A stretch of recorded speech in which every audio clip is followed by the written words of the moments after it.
mí no me tocan con un paro. Yo ando de blindado en la caravana. Yo soy Miguel Alejandro Hayes y te invito al Solar. Este es un podcast para hablar de Metatranca.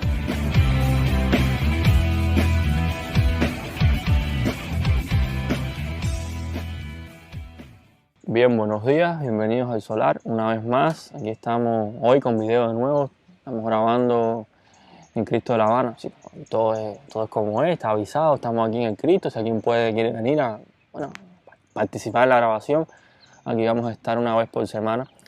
Y esto es serio. Y bueno, nada, hoy vamos a estar hablando, algo reciente, una noticia que ha generado cierto entusiasmo. Ha sido el anuncio de que se van a permitir, en fin, una nueva lista de actividades, alrededor de no sé cuántos miles de actividades permitidas, con solo un pequeño ciento de actividades restringidas, lo cual es una buena noticia. Todo el mundo lo esperaba con mucho entusiasmo. Nada, ese es el tema de hoy.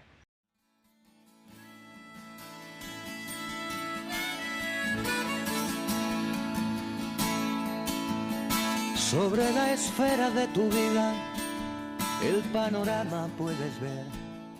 Y para arrancar rápido, antes que el sol empiece aquí atrás, a picar básicamente, yo quería decir que no vamos a estar especulando, haciendo apuestas de cuáles son las actividades que van a quedar fuera, aunque algunas se suponen, cuáles son las que van a estar dentro. Además, son muchas y eso, aunque esté de moda ahora esto de las apuestas, la especulación, el invento, la estafa, eso no nos va a dar nada. Por tanto, vamos a ir a lo que más puede aportar en todo esto, que viene siendo, digamos, enfocar el problema en el contexto de cómo se puede insertar esto, qué papel puede jugar estas nuevas licencias o este nuevo listado de actividades permitidas, mucho más amplio, o sea, esta ampliación del grupo de actividades permitidas, qué papel va a jugar todo esto en el desarrollo, digamos, inmediato, corto y mediano plazo de la economía cubana. El primer aspecto, yo voy a empezar por las conclusiones, pero no, se las llevan al final. El primer aspecto de todo esto es el marco legal, que es lo que más resalta. Hay que recordar que en la economía cubana siempre las prácticas, o muchas veces las prácticas vienen... que me picó algo aquí. Las prácticas vienen siempre delante de, digamos, el marco legal. Hay que recordar que, por ejemplo, en el año 2011, con el boom de la apertura del sector privado, básicamente sí hubo un boom desde el punto de vista legal y desde el punto de vista económico, pero ya se advertía, ya se estaba gestando el fenómeno del advenimiento del sector privado. Ya existían, de manera legalmente enmascarada, algunos, sobre todo las famosas paladares, cafeterías. Sí había mucho negocio privado o cierta cantidad de negocio privado floreciendo y ya era como que, digamos, inevitable que existiera un espacio legal que lo permitiera. Si no fue como vamos a abrir para que empiece a florecer, pues vamos a abrir para que coja cierto cauce lo que ya se está gestando y lo que ya más o menos se advierte que está floreciendo. Eso mismo es lo que yo considero que está ocurriendo actualmente con esta nueva apertura. Incluso la mayor prueba es que es algo que se viene pidiendo hace, creo que años no, desde la propia apertura del sector privado. Yo recuerdo ahora mismo, por ejemplo, los famosos cines 3D de La Habana, que hubo que cerrarlos porque quedaron fuera del marco legal permitido. Y así muchos ejemplos.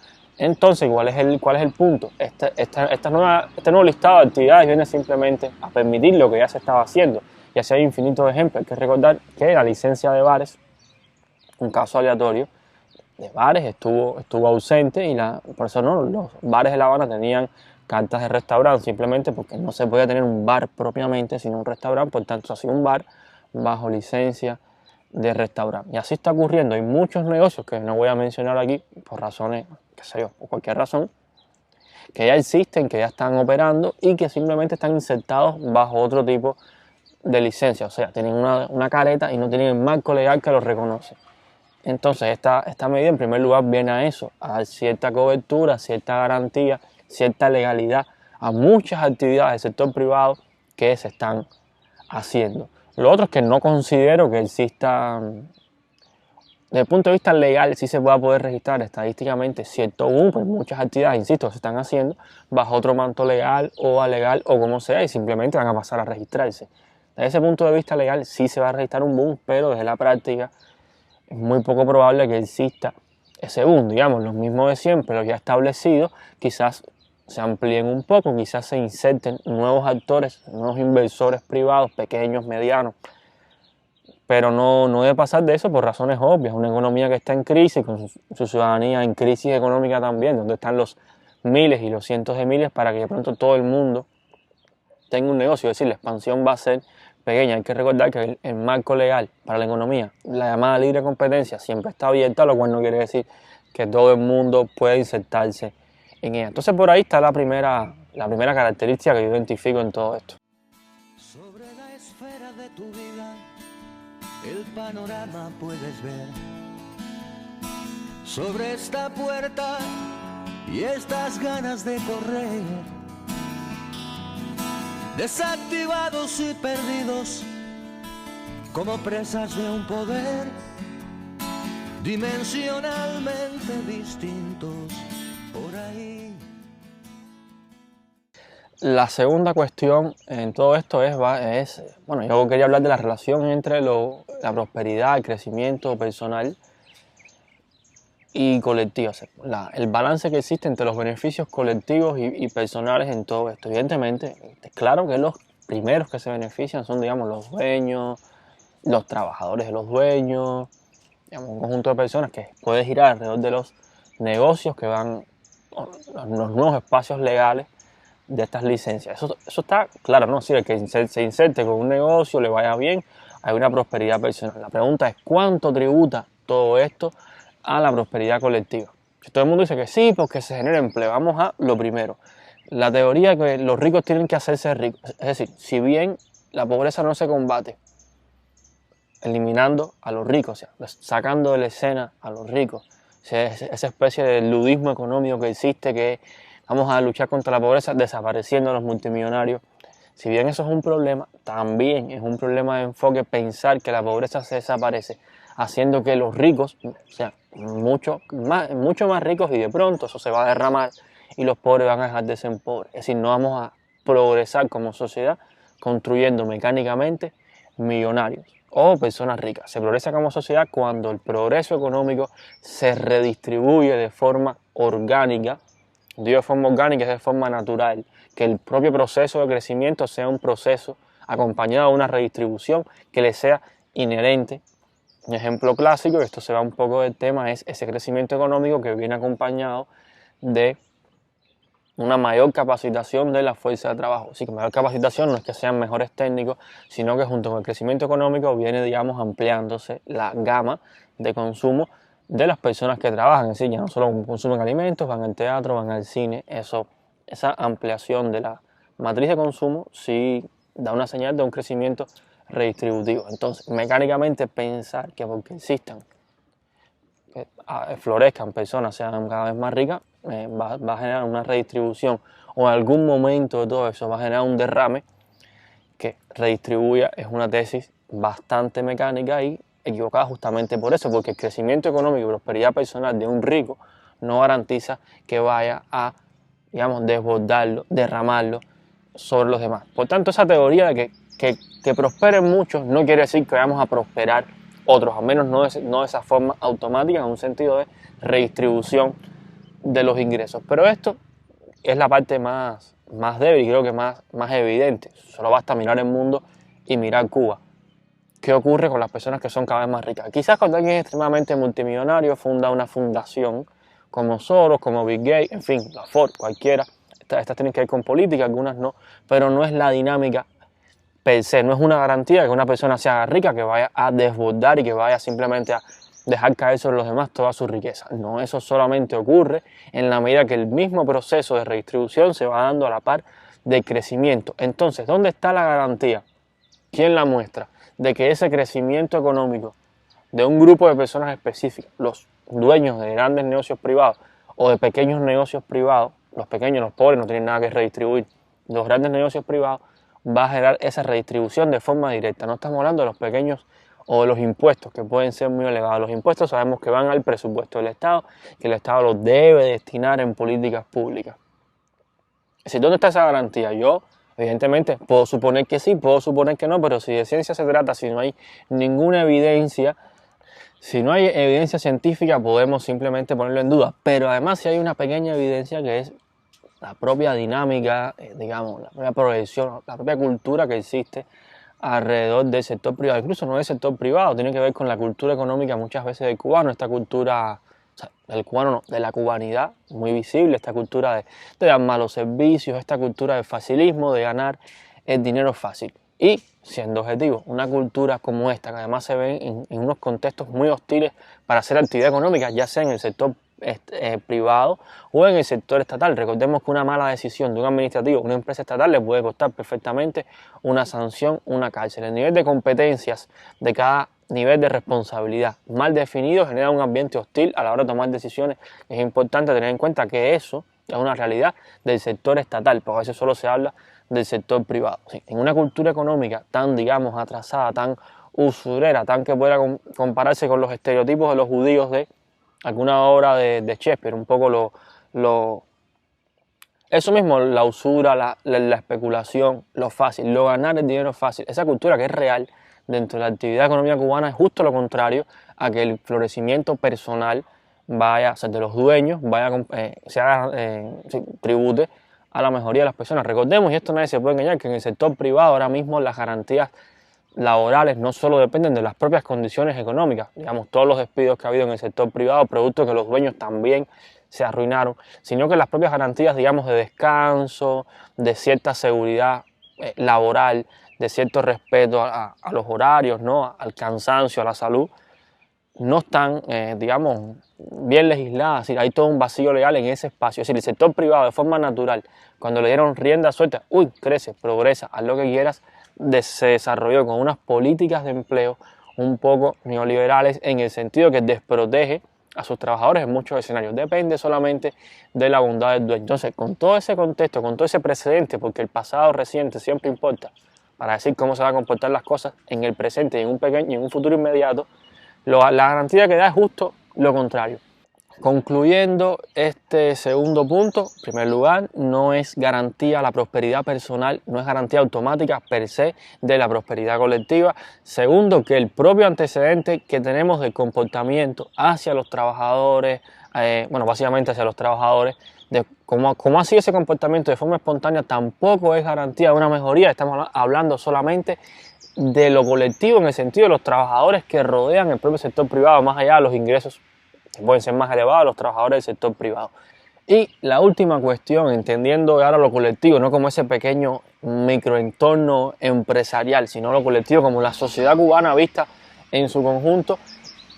Pasando ese punto, lo más importante para mí es el espacio productivo real, la matriz productiva de la economía cubana. Recordemos, quizás eso ha salido en otros episodios de este podcast, que para mí el mal de fondo de la economía cubana no está en las estructuras de propiedad, en un sentido la estructura ideopolítica de la propiedad, que si es privada, si es estatal, que incluso la alegría alrededor de todas estas medidas parece que gira alrededor de eso, ¿no?, de que va a haber un florecimiento del sector privado. Si estas medidas nos ponen sobre la mesa un falso dilema, que es el dilema entre lo privado y lo estatal. ¿Por qué? Porque hay una alegría por eso. Una alegría, ¿por qué? Porque el sector privado va a florecer. La pregunta es, ¿cuál es la garantía de que el florecimiento del sector privado sea el florecimiento de toda la economía? Como igual la pregunta puede ser al revés. ¿Cuál es la garantía de que el florecimiento del sector estatal sea una garantía, perdón por la palabra, de repetirla, del florecimiento social? ¿Dónde está la regla específica que dice que una cosa va a llevar a la otra? Entonces, esto para mí, ¿no?, si uno está alegre por eso, es porque considera que este es el sector encargado de llevar adelante la economía cubana, lo cual tiene de fondo justamente este falso dilema. Es pensar, ¿no?, que si hasta ahora siempre ha sido estatal y no ha funcionado, ahora la solución es pasar al sector privado. Y para mí, la forma de enfocar esto y toda esta alegría y todo este entusiasmo puede tener de fondo es decir, situar todo en un plano que no es el verdadero problema, no es la relación ideopolítica, o sea, el poder de las diferentes formas de propiedad que puede existir, sea la del gobierno o la de un pequeño grupo del sector privado. El verdadero problema de la economía cubana no es eso, sino cómo está estructurada la producción de la economía cubana.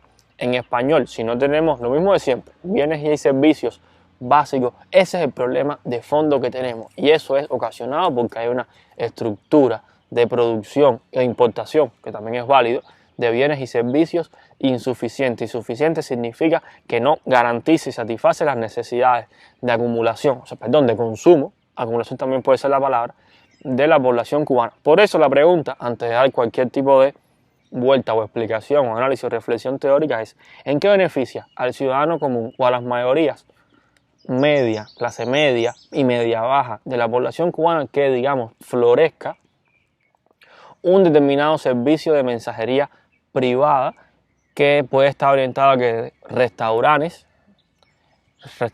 que ahora mismo hay que recordar que un restaurante en Cuba es para clase alta y media alta. Las grandes mayorías, quizás un día por un lujo, un cumpleaños de alguien, pueden acceder a esos restaurantes. ¿Qué se benefician las mayorías? Las clases medias y medias bajas, en que, insisto, esos servicios de mensajería que complementen a restaurantes privados y a productos, digamos, agromercados, dulcerías, que son de gama de consumo media y media alta ahora mismo, se puedan florecer. ¿En qué se benefician las mayorías en eso? Con eso, perdón. Ahí está la pregunta real. Y eso nos lleva a otra cuestión que tiene que ver con el punto anterior.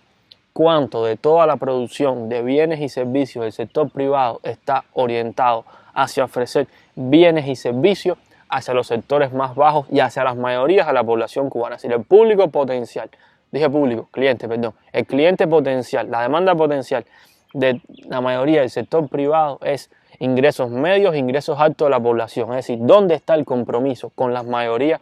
Y compromiso puede ser una palabra obviamente arbitraria, se puede cuestionar. ¿Dónde está la conexión y el beneficio y la utilidad para las mayorías en un sector que hasta ahora no se orienta en esas mayorías como elemento de consumo? No quiere decir que los sectores pobres o medios, medio bajos, en fin, podemos usar diferentes términos, no consuman un día un producto de alta calidad. Pero se está pensando, y eso es muy importante, en grandes montos de dinero. No hay un negocio privado, y si lo hay, bueno, me disculpan, no es lo que predomina, no es el imaginario que existe, que está orientado hacia ofrecer productos y servicios bien baratos, bien baratos, y que su público meta, sus clientes, sean simplemente los sectores más bajos de más bajo consumo. A eso nos queda el manicero, que no sé cuánto es el precio ahora del maní con la actualización.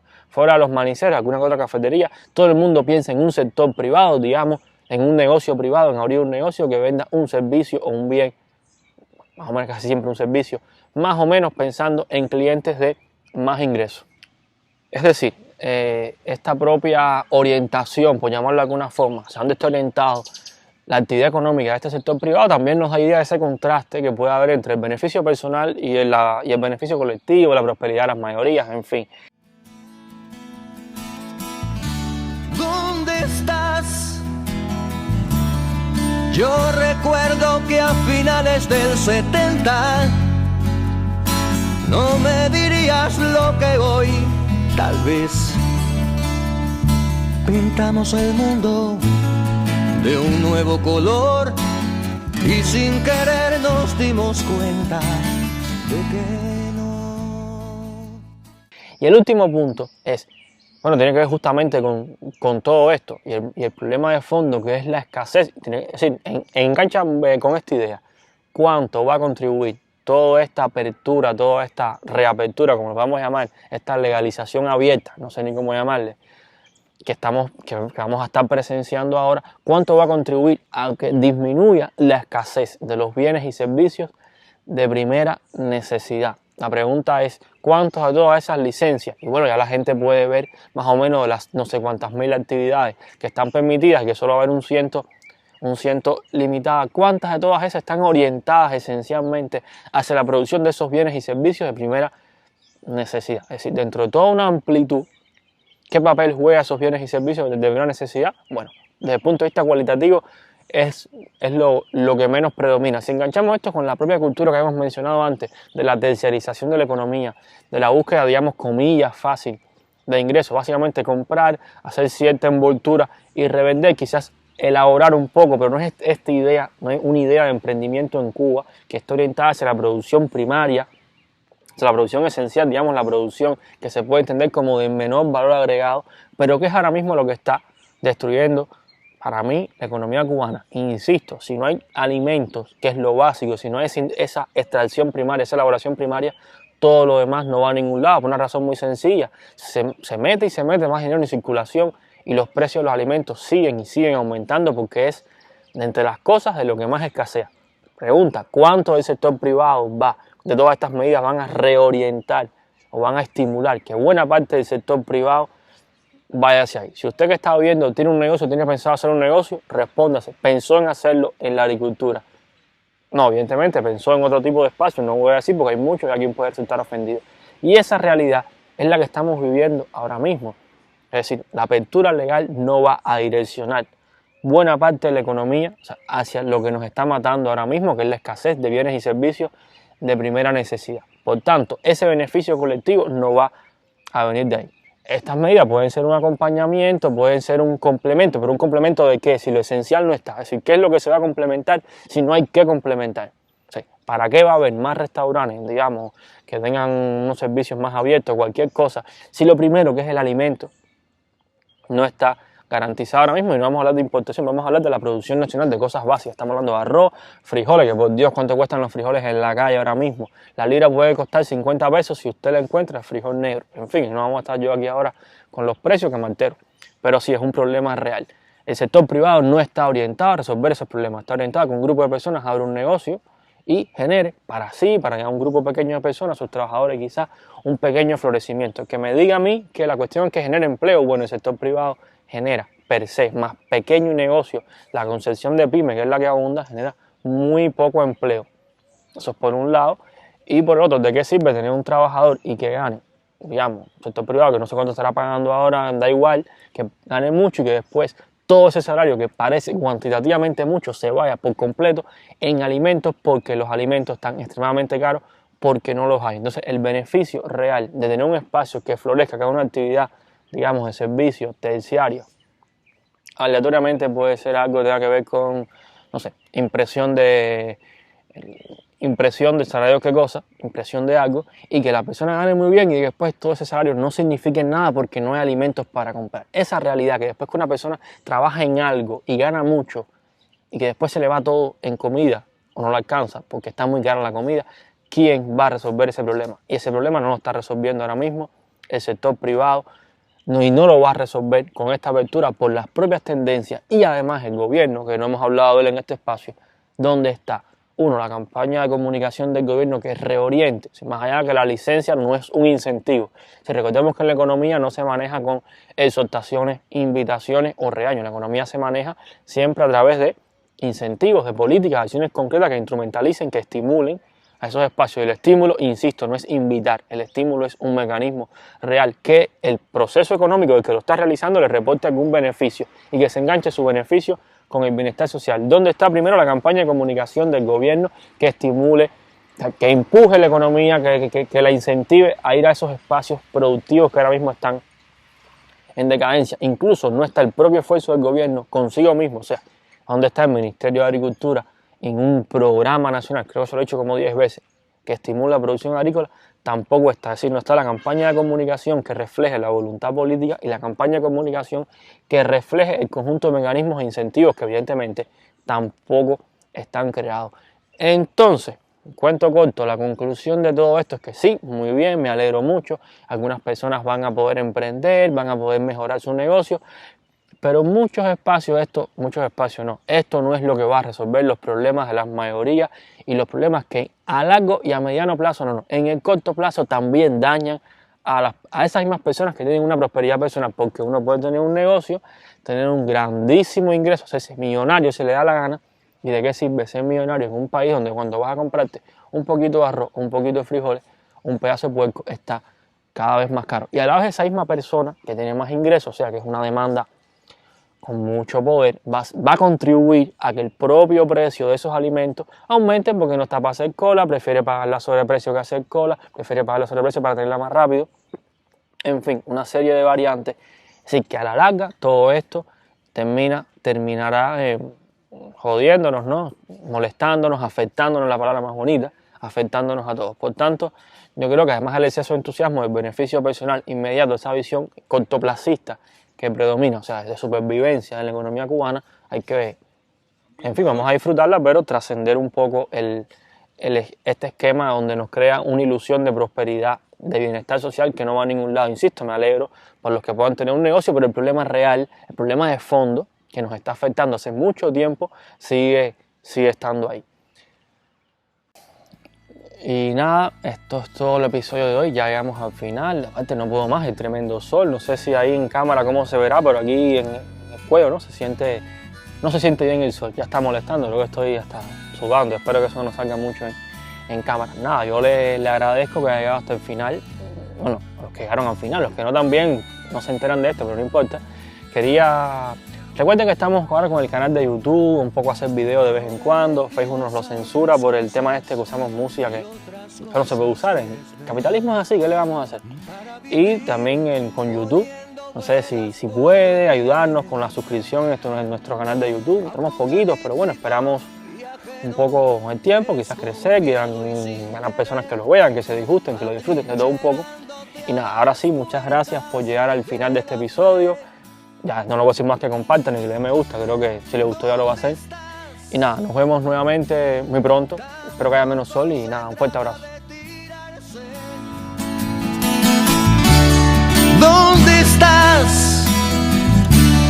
Tampoco se trata de tirarse, abandonarse por ahí, tal vez. Si vas más contigo, te puedas valer de tu verdad, de lo vivido, renacer.